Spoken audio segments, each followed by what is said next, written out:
Okay, today you're actually going to need scissors in addition to a piece of computer paper, your pencil, and your sketchbook, as always. So we left off at seal and change. Now we're going to go to what's called viewfinder.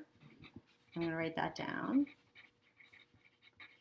And a viewfinder, if you ever see old cartoons or, photographers doing this, it's basically they're creating their image kind of cropping out. It's almost like cropping really as well.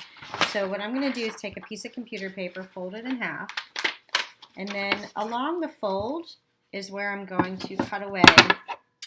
I'm just going to do a small viewfinder. You can go as big as you want, like a little tab. Cut out like a little square, but make sure you do it on the folded side so that when I open it, I have this little viewfinder. Again, see my viewfinder. Where did I put it? Here we go.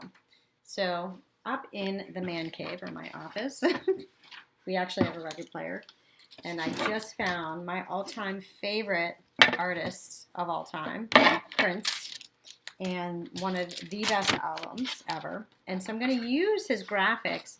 Now I can go over to the side and maybe trace some of the flowers over here, but I'm more interested in this font style and all this really cool graphics. So if I crop out all the other stuff that's going on, you almost can't read what's happening, which is kind of cool. It's almost graffiti style. So now I'm going to take my tracing paper, put that underneath, and try my best to see through there and trace. So you might not be able to see it on the camera, but I'm going to do my best to trace over these lines. Again, you can use your phone, or maybe you have a magazine or a book or a CD, if anyone even still buys CDs, I don't know.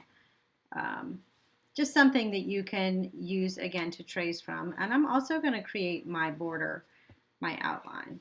So this is, I just want to see, it is hard for me to see because the background is black. That goes like this, and this is the edge of that E. Okay, so by using my viewfinder, now I have this cool graphic based on the P and the L and the edge of the E right here. And when I remove this, it's sort of stealing, but you have no idea. It's already modified. And because this is the front of my art, I'm going to, again, do my lead pencil transfer, trace over those lines. And now I've created a really cool graphic that I could totally, it's almost like a Zentangle, right? Could totally color inside of there. But it was kind of random. So a lot of what I'm showing you are just ways to get started brainstorming designs like that. So there's my Purple Rain viewfinder design. I'm going to keep moving on. There's two more methods that I think are pretty basic. It's almost going back to brainstorming where we're adding and subtracting and shifting and rotating and all that stuff. So 5, let me see if I can find 5 is letter morphing. So let me show you some examples above me here. So letter morphing is just that. So I'm going to take the letter Z for Zelensky. Right, there's my line drawing. Now, if you look above me, the one on the left side is the S that they started to add some weight onto. So bubble letters are just kind of paralleling those lines, right? So maybe I bubble letter it, but maybe I exaggerate some of these lines, kind of like the Purple Rain was, right? So I'm going to start by that. And then there, again, this one on the left is adding loops. If you look on the right, where there's the letter Q and looks like the letter L, they start adding and subtracting, doing some symmetrical symmetry by mirroring. I could do that. I'm just going to actually exaggerate this even more.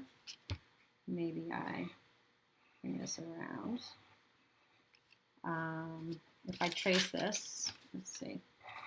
Trace it and mirror it. Let's see what happens. So again, it's kind of going back to, oh, I kind of just like that on its own. Maybe I'd add that. I don't even necessarily need to add it, but let's do it anyway. Let's see what happens. Maybe I just do that. Again, I flipped this, so I'm doing a lead pencil transfer right now. And now I'm coming up with some really cool logo design for myself. Z Almost looks like the upside down letter C. My maiden name is Chazar, which begins with the C, so it could be a ZC. I don't know. Just fun. So again, I've created some really cool random graphic based on just morphing a letter, and I could color that in. All right, the last one is trace and shift. So let me get that up there for you. Trace and shift. Trace and shift. So again, if you look on the left side, it's tracing a bird and then literally rotating, shifting it to the right. And then in the end, after doing all the tracing and shifting, erasing all those inside lines to create this flutter. So I'm just going to use this shape because I have it. So I'm just going to put that in the middle. Let me trace it. And because there's so much lead, let me just get more of that over there. And then let's shift it. So that was here. And if I go this way, go vertical. And I think you get the gist. I'm just going to keep going. Let's do that. Let's see what happens.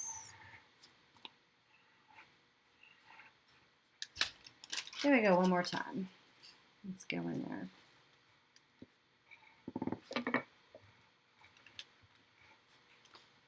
Now again, once I get here, I can decide what I want to keep, what I want to get rid of.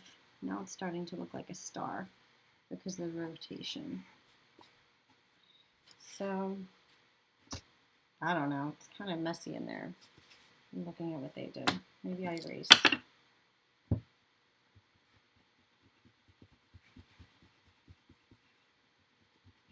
Kind of like my original shape, right? I don't know. There's no right or wrong. The beauty of this is I can now keep that. There's some sharp edges there. Maybe I go back in. Okay, I erased that. Now I'm just coloring over it. But I'm kind of digging these little pointy things coming out. Right? So now I have just this shape alone. Maybe I get a different color and do another piece. I'm not sure, but have fun with it.